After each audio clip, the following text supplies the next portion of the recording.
Pagi Gereja Oikos Online. Sebelum Anda melakukan aktivitas lebih lanjut, ikutilah Renungan Pagi hari Senin, Rabu, dan Jumat jam 4.30 pagi di YouTube channel Gereja Oikos Online. Shalom, selamat pagi Gereja Oikos Online. Mari kita siapkan hati kita untuk kita datang pada Tuhan dan kita memuji Tuhan pada pagi hari ini. Haleluya.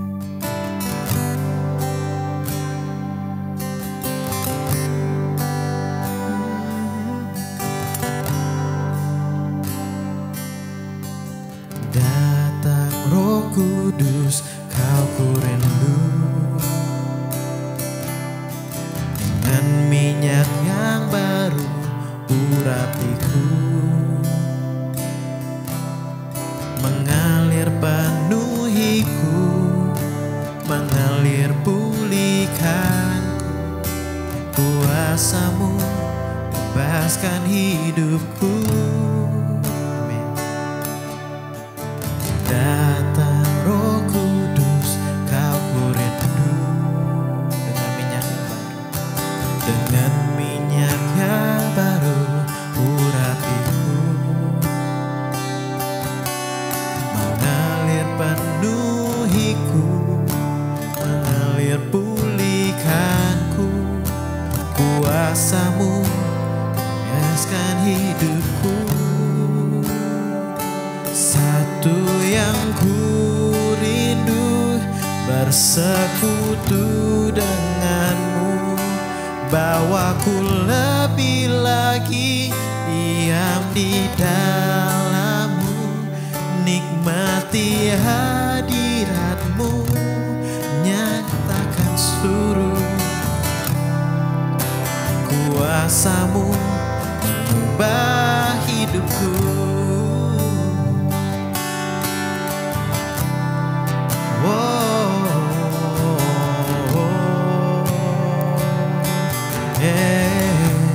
Katakan sekali lagi, katakan.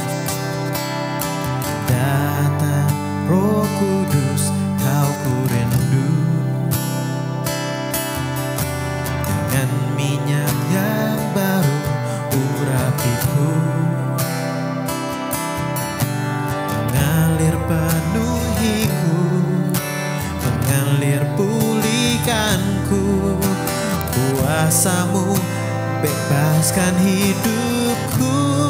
Oh, satu yang ku rindu, bersekutu denganmu, bawaku lebih lagi diam di dalam-Mu, nikmati hadirat-Mu, jamahlah seluruh hidupku, kuasa-Mu mengubah hidupku.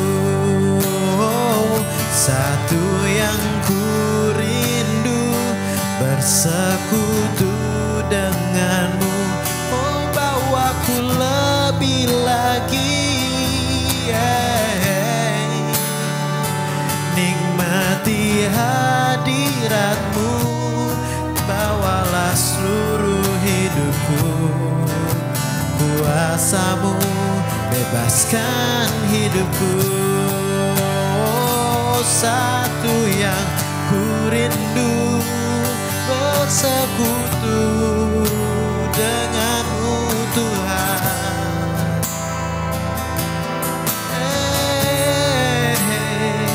Nikmati hadirat-Mu, jamahlah seluruh hidupku, kuasa-Mu bahkan hidupku.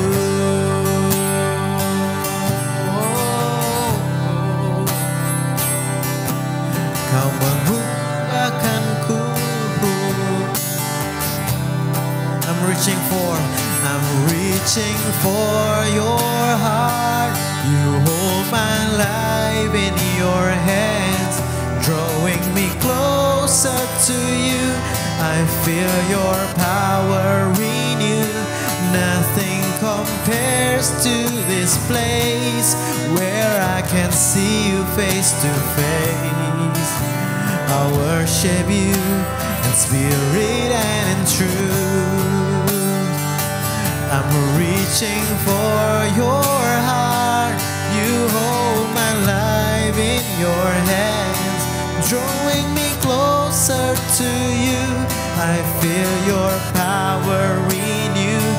Nothing compares to this place where I can see you face to face. I worship you in spirit and in truth. I worship you in spirit and in truth. I worship you in spirit and in truth.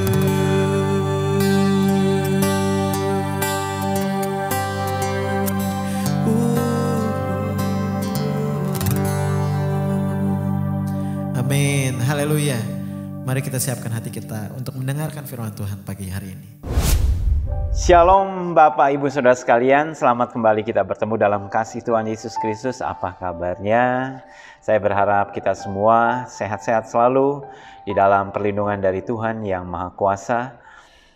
Dan izinkanlah saya sebelum kita memulai aktivitas lebih lanjut, ingin membagikan firman Tuhan yang terambil dalam Matius pasal 7 ayat 7 sampai 11. Di sini Tuhan Yesus menceritakan tentang satu perumpamaan.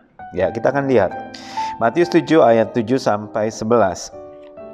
Mintalah maka akan diberikan kepadamu. Carilah maka kamu akan mendapat. Ketuklah maka pintu akan dibukakan bagimu. Karena setiap orang yang meminta menerima. Dan setiap orang yang mencari mendapat. Dan setiap orang yang mengetuk pintu, baginya pintu dibukakan. Ayat 9. Adakah seorang daripadamu yang memberi batu kepada anaknya jika ia meminta roti? Atau memberi ular jika ia meminta ikan? Jadi jika kamu yang jahat tahu memberi pemberian yang baik kepada anak-anakmu, apalagi Bapamu yang di surga, Ia akan memberikan yang baik kepada mereka yang meminta kepadanya. Amin. Dan di sini kita bisa lihat Tuhan Yesus mengajarkan tentang permintaan doa. Sebelumnya Tuhan Yesus ajarkan tentang bagaimana kita harus berdoa. Dan Tuhan Yesus di sini mengatakan di ayat 7, minta maka akan diberi. Cari maka kamu akan mendapat, ketuk pintu maka pintu akan dibukakan. Jadi diminta kita ini aktif. Kita meminta, mencari, dan terus mengetuk pintu.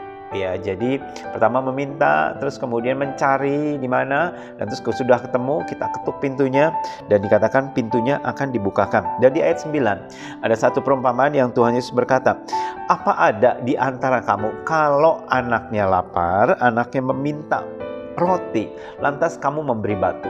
Nggak ada, sama sekali nggak ada. Nggak ada kita sebagai orang tua saat anak kita lapar, lantas kemudian kita memberi dia batu atau sesuatu yang tidak bisa dimakan. Yang ada adalah kita memberikan porsi kita untuk anak-anak kita. Betul? Ya, kalau kita makan, terus anak kita masih lapar, dia mungkin minta lauknya, kita rela untuk berbagi, inilah lauknya untuk kamu, saya nggak usah sama lauk saja, nasi dengan garam, sudah cukup kamu yang makan yang enaknya. Jadi dengan kata lain, kita sebagai ayah atau sebagai orang tua, kita ingin memberikan yang terbaik untuk anak-anak kita. Nggak mungkin kalau anaknya minta roti lantas dikasih batu. Dan menarik sekali, Tuhan Yesus memakai perumpamaan batu dan roti. Kalau anaknya minta roti, dikasih batu. Saudara ingat waktu Tuhan Yesus dicobai oleh setan? Yesus berpuasa selama 40 hari dan dia merasa lapar. Dan mungkin Yesus berada di padang gurun, di situ banyak sekali batu-batu, dan iblis berkata, kalau kamu anak Allah, ubahkan batu ini menjadi roti. Dan menariknya Tuhan Yesus memakai dua hal yang sama, roti dan batu. Bagaimana mungkin kalau anakmu lapar dan meminta roti, lantas kemudian diberi batu? Jadi dengan kata lain, Yesus seolah-olah berkata kepada setan, saya nggak perlu membuktikan diri saya sebagai anak Allah dan mengubah batu ini menjadi roti. Nggak perlu. Kalau misalkan saya membutuhkan suatu kebutuhan yang primer, kebutuhan sandang, pangan, papan, saya minta kepada Bapa di surga, maka Dia akan memberikan yang baik. Dan terus dikatakan, atau memberi ular jika dia meminta ikan. Bagaimana mungkin kalau anak kita meminta lauk, meminta ikan, lantas kemudian kita memberi ular, sesuatu yang membahayakan. Tidak mungkin kita akan memberikan kepada anak kita sesuatu yang membahayakan, sesuatu yang tidak bisa dimakan, sesuatu yang tidak berguna. Dan terus kemudian di ayat 11 Tuhan Yesus berkata, jika kamu yang jahat tahu memberi pemberian yang baik bagi anak-anakmu, terlebih lagi Bapamu yang di surga, Ia akan memberikan yang baik kepada mereka yang meminta kepadanya. Yang baik. Bapa di surga akan memberikan yang baik. Bapa di surga tidak akan memberikan yang jahat. Kalau kita karena ketidaktahuan kita meminta sesuatu yang ternyata membahayakan kita di kemudian hari, apakah Bapa di surga akan memberikannya? Saya rasa tidak. Kalau misalkan anak saya waktu anak saya masih kecil, dia meminta untuk diberikan sepeda motor, pasti 100% saya nggak akan belikan. Satu, dia belum mampu, dan terus bisa saja kebanting, bisa saja membuat dia celaka. Nggak akan saya belikan, karena satu, usianya belum cukup matang, dan terus kemudian kemampuannya juga masih jauh di bawah rata-rata. Ini bisa membahayakan. Bapa di surga tidak akan memberikan sesuatu yang bisa membahayakan kesehatan saudara, membahayakan kehidupan saudara, atau membawa saudara kepada kehancuran. Tuhan akan menahannya. Kalaupun kita merengek-rengek meminta, memaksa Tuhan, dan terus kemudian mendesak Tuhan, Tuhan berusaha sebisa mungkin, artinya untuk tidak memberikan pemberian ini. Karena kalau misalkan kamu aku berikan, ini bisa membahayakan kamu. Jadi kalau Tuhan belum jawab doa-doa saudara, mungkin itu bukan yang terbaik untuk saudara. Mungkin permintaan saudara itu sesuatu yang bisa membahayakan di kemudian hari. Ada orang berkata, Tuhan saya ingin, saya cocok sekali dengan cowok ini Tuhan, atau dengan wanita ini Tuhan, dialah idaman saya Tuhan, saya ingin menikah dengan dia, saya ingin menikah dengan dia. Kita nggak tahu hari esok, Tuhan tidak kabulkan. Bukan berarti Tuhan tidak sayang kepada kita. Berarti Tuhan ingin mencegah kita untuk kita tidak mempunyai persoalan di kemudian hari yang bisa membawa kita berada dalam kesusahan, atau sesuatu mungkin membuat kita menjadi lebih buruk. Tuhan ingin menghindari kita terhadap hal-hal itu semua. Dan di sini kita lihat, Bapamu yang di surga, Ia akan memberikan yang baik kepada mereka yang memintanya. Jadi kita bersyukur kalau saudara berdoa belum dijawab-jawab sekian tahun, mungkin perlu diralat permintaanmu, permintaan doamu. Mungkin ada sesuatu yang keliru pada waktu kita menyampaikan petisi kita, permohonan doa kita. Mungkin kita terlalu self-centered atau terlalu memaksakan kehendak kita kepada Allah. Bisa saja kita bisa review lagi. Atau mungkin kita membutuhkan kesabaran untuk kita menanti waktunya Tuhan adalah waktu yang terbaik. Amin.